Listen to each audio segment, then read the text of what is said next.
Making headlines tonight, Barbados 1 day away from a full week without recording a new COVID-19 case. The tourism industry being positioned to bounce back after the COVID-19 pandemic. Amidst a lockdown, the Bridgetown port still running a 24-hour operation.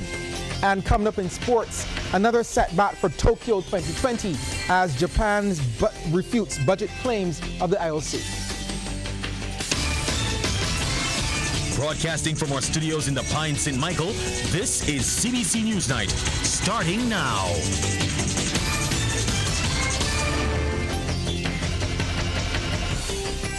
I'm Shane Jones, leading the news at 7. For the sixth straight day, no new cases of COVID-19 were recorded in Barbados. This after 35 tests were conducted yesterday by the Best Dos Santos Public Health Laboratory, bringing the total carried out to 1,098. 2 more people will also be released from isolation today after testing negative twice over a 48-hour period. The national total of confirmed cases remains at 75, with 45 people still in isolation. 25 have recovered and 5 deaths have been recorded. Tourism officials are focused on the island bouncing back from the COVID-19 pandemic and are looking at ways to ensure it happens.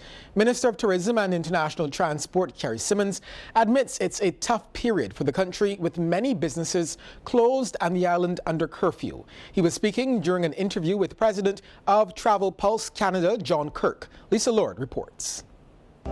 Barbados is utilizing the downtime in tourism to plan for the future and recovery from COVID-19. According to Tourism Minister Carrie Simmons, Barbados was monitoring the coronavirus from the onset and has undertaken aggressive precautionary measures. He says the Barbados Tourism Marketing Inc. is looking at repositioning the Barbados brand. Keep it top of mind awareness across all of the major source markets. And that type of discussion is going on, as I said, even as I speak to you in another part of this office.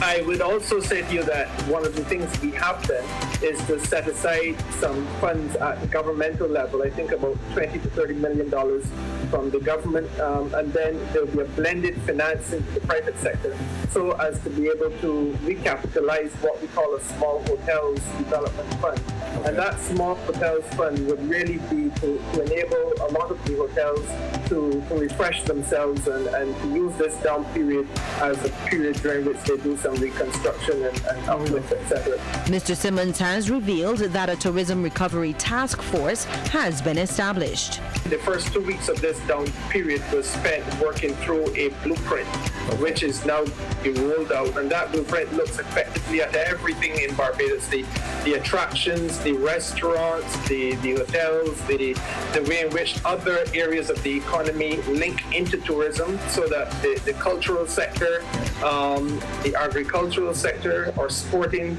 sector, how tourism links into that, and then the way in which we can make this a better experience in terms of whether it be health, wellness, or whatever experience that our visitors have. And again, one of the areas we're looking at, quite frankly, is the way in which we recover in the cruise sector. As it relates to that important cruise sector, about 10 ships are still anchored off the island as Barbados accepted them when others turned them away. He says it's a decision that has resulted in even stronger links with the cruise sector and should serve the country well when the pandemic is over. Lisa Lord, CBC News. Barbados Port Inc. Chairman Senator Lisa Cummins and Minister of Maritime Affairs and the Blue Economy Kirk Humphrey have defended Barbados' decision to keep its seaport open during the COVID-19 pandemic and have cited various benefits the country has gained from it. We have the details in this story. When the COVID-19 pandemic started, there were many calls for Barbados to close its borders to cruise ships after stories surfaced from across the globe of the virus turning up on ships. While other territories closed their borders, the Barbados government said the Port of Bridgetown is a home port and provided ships with that service while taking every precaution. Barbados Port Inc. CEO Senator Lisa Cummins says since that initial wave of COVID-19, the port shifted its attention to cargo. Ensuring that the country remained fed, remained provided with all of the critical supplies, what we call essential supplies, ensured that persons were able to stock supermarket shelves, stock pharmacies, all of those things come in through the port. Almost everything that is imported in terms of food, 90% of it comes in through the Bridgetown port. Many of the cruise ships in the ports have been here for over a month and are expected to be here until they receive further instructions. There are no passengers on board, only crew members, and Senator Cummins says this has opened up opportunities for Barbadians. We are providing opportunities also for those ships to be provisioned from local producers. So on given days, you're going to be able to see from many of our local producers fruit, vegetables, local confectionaries, and those kinds of things going to be able to support the crew members who are on board. And those are opportunities that we think are important because most commercial establishments at this time are struggling from dampened economic activity. Meanwhile, Minister of Maritime Affairs and the Blue Economy, Kirk Humphrey, praised the great work of port staff who are part of the essential services. He pointed out they have been working through the night to ensure Barbadians get everything they need. Management put in place a number of educational programs to ensure that the port staff was brought apprised of the issues as it relates to COVID, and that they put themselves out there on the front line every single time. And in my mind, they are as essential as any other person who is involved in our response. Minister Humphrey says the cautious manner in which Barbados still allowed ships to come in will benefit the country. Those benefits could very well continue for the foreseeable future. During this national 24-hour curfew, almost all business in the country has come to a screeching halt. However, people still need to get their essentials like food and medicine. And because of this, the Port of Bridgetown is one of the most valuable pillars of our country at this time. I traveled to the port with photographer Chris Wood to take a look at those operations. Regardless of age, social standing, or profession, hundreds of thousands of Barbadians come into contact with products delivered through the Port of Bridgetown every single day. And with the current pandemic, the delivery of those items is even more vital, from food to the cleaning products so much in demand at this time. 90 to 95% of the commodities used in Barbados arrive by sea and are handled at the Port of Bridgetown for distribution through the supply chain. Before they get to your home or your plate, however, they must make it all the way through an intricate network. The entire process has become even more critical as the port has to respond to the new parameters ushered in by the coronavirus pandemic. Now let me share my behind-the-scenes look at those operations with you. Containers are loaded onto a cargo ship at the port of origin destined for Barbados. Now, when the vessel arrives here, a pilot goes out in a pilot launch and meets the incoming vessel at sea. We joined the pilot on this particular journey, Berthing Master Coyote Branch, on his way to a cargo ship. His role is to guide the vessel safely into port, a job we found out is difficult, demanding, and dangerous. Just getting on board was dramatic. He then navigates the vessel to its assigned berth. The tug crew then jumps into action, holding the vessel in place at the berth while it is being tied up by the mooring gang. Now, the crane operators occupy a lofty position in the overall operation, quite literally and figuratively. In fact, they are called the gods of the port. They lift the containers from the vessels and place them in the quay. Each container number is entered into the terminal operation system by the cargo supervisor, and the clerk instructs the straddle carrier operator exactly where each container should be placed. When it's time for a container to be delivered for its cargo to be distributed, it must be released by customs and the other regulatory agencies. The truck driver transporting it is required to present the requisite documentation.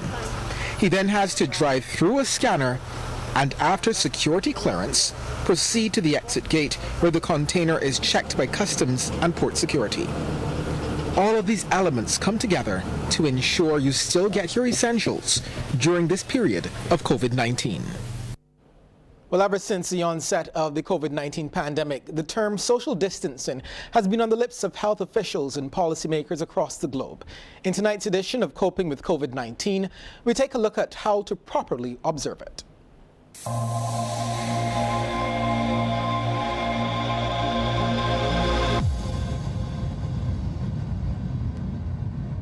Tonight's edition of Coping with COVID-19 is brought to you by Great Healthworks, agents for Omega XL and Probiotic.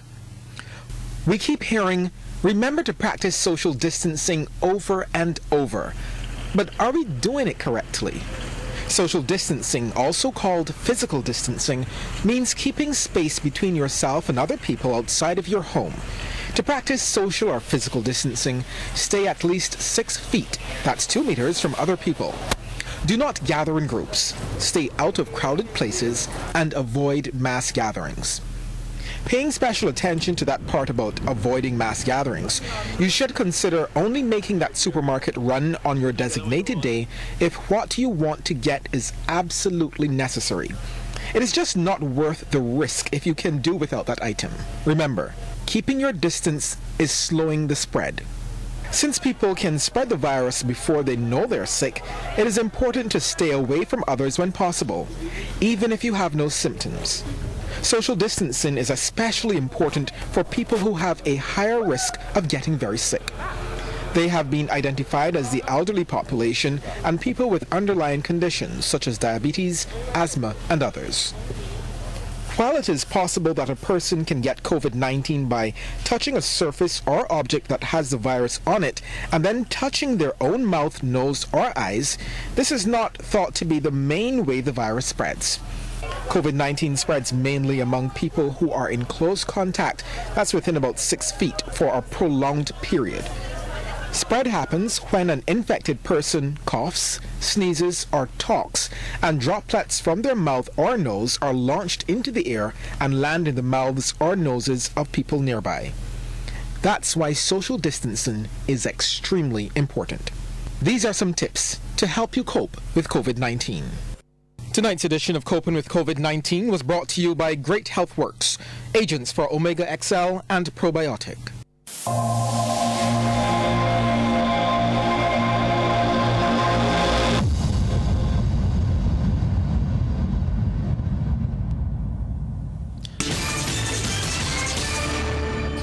Government has been urged to step in to ensure informal workers are protected. This as many of them have had to stop working due to the guidelines designed to prevent the spread of COVID-19. General Secretary of the Barbados Workers Union, Senator Tony Moore, says while government is putting measures in place to protect self-employed people, not all categories are covered. The Barbados Workers Union has for some time now been arguing and making the point that we need to extend social protection. And by extending social protection, I'm referring specifically to expanding those who can benefit from social protection. It would mean in the first place that we will have to create a means for them to be able to pay into the system so that they can benefit from it. Senator Moore was a guest on CBC TV8's The People's Business. She says there are also informal workers in the formal sector, like contract workers in the construction industry. Senator Moore says they can be disadvantaged in times like these. They do not have access to social protection, even though they work in the formal sector, because there are employers who refuse to make payments into the NIS for them. One. There are other instances in which they are being termed casual, only so that employers can avoid the obligations associated with formal workers. So there are in the formal sector, but today, on account of COVID-19 or on account of any other crisis, would find themselves compromised because they are not being accounted for, although they should be. Military personnel are actively involved in the fight against COVID-19 in Barbados. As part of its national response, the Barbados Defense Force embarked on Operation Trident Shield in early February, and since then, the BDF has engaged in several activities to support the fight. It is also assisting the Royal Barbados Police Force in its anti-gun and other patrols to enforce the curfew. Commanding officer with the Barbados Regiment, Lieutenant Colonel Carlos Lovell, reminds citizens their support in the fight is vital. He was a guest on CBC TV8's Morning Barbados. The vast majority of Barbadians understand the seriousness of the situation, and I think the vast majority of Barbadians are willing to cooperate. There have been a few persons who have been, liming, breaking the curfew and doing a number of things that we would not necessarily want them to do. But when we engage them, when we come across these persons, they're usually quite apologetic, and they will comply with the directions given by the members of the Royal Barbados Police Force, who are doing a fantastic job, by the members of the Barbados Defence Force, who continue to support the police's efforts. But what I want to say to Barbadians at this time is that it is important that you stay at home. It is important that you obey the restrictions. Barbadians will get another chance to show their appreciation to those on the front line of the fight against COVID-19 tomorrow. This, as the second edition of Clap Barbados is set to take place. Sharika Griffith has the details. Last Wednesday, hundreds of people, including Prime Minister Mia Motley, took part in the first Clap Barbados initiative, which focused on healthcare workers. Founder Sally Clark says the response was simply overwhelming. I can't thank the nation of Barbados enough. I want them to come out tomorrow evening, come out their front doors. If they're not able to come out their front doors, they can stay inside and they can say a prayer, but come out with the children, because the children are loving this. Come out at 6 p.m. tomorrow evening and, blow a whistle, hit a pan, just be happy and give thanks, and let's recognize all those essential workers and all those people that are on the front line. This week, the focus will be on even more groups of essential workers. Tomorrow we will be concentrating, giving thanks to the medical workers, as well as the Royal Barbados Police Force, the Defence Force, Customs and Excise, the Fire Service, the Prison Service. In addition, Ms. Clark says the hard work of all ministries, and in particular the Ministry of Health and Wellness, will be recognized tomorrow. She also reveals that Clap Barbados will not end with COVID-19, as there are plans to establish a non-profit organization. So as soon as we have the registration completed, we want to help the people that are affected by COVID-19, the needy, the people that really, after COVID-19, that are going to need some help. There's so much pressure on the welfare department at this time, so we want to also try and give back that way. According to Ms. Clark, a week of the Clap Barbados initiative will also be dedicated to all essential workers throughout the Caribbean. Sharika Griffith, CBC News. Former parliamentary representative for Christchurch West Central, the late Joe Agile, is being heralded for his contribution to the constituency, which he served from 1994 to 2008. The tribute from opposition leader and former party colleague Bishop Joseph Atherley. Agile, who also served as Deputy Speaker in the House of Assembly, was instrumental in the development of many community initiatives. Joe took very seriously the responsibility of representing the people of Christchurch West Central. Stories and illustrations are many a legend as to the lengths to which he went in making sacrifices both at the personal and the business level to assist his constituents in their times of need. Both his style and several of the initiatives he drove and facilitated, I would think, contributed much to the positive image of the Gull Hill, Silver Hill communities, and would have diminished much of the negativity otherwise associated with those communities. Bishop Atherley extended his condolences to the family, friends and colleagues of Mr. Agile. Well, still to come, Jamaica doubles down on its curfew measures. Then we'll have sports a bit later on. But before we get to all of that, here's a tip from Cooperators General Insurance. This tip of the day is brought to you by Cooperators General Insurance Company Limited. Insurance the way you want it to be. COVID-19 is spread through respiratory droplets when an infected person coughs, sneezes, or speaks. People can also be infected by touching a contaminated surface and then their eyes, mouth, or nose. Cooperators General Insurance, encouraging you to stay home and stay safe.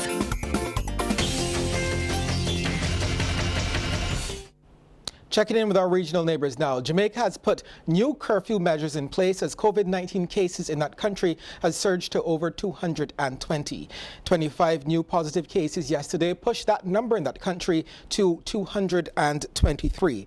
It was announced that starting tomorrow, the curfew measures would take effect from 6 p.m. until 6 a.m. Prime Minister Andrew Holness notes that with Jamaica expecting community spread, the new curfew orders had to be put in place. That means you could walk past someone and pick up the virus. That means you could be standing in line at the supermarket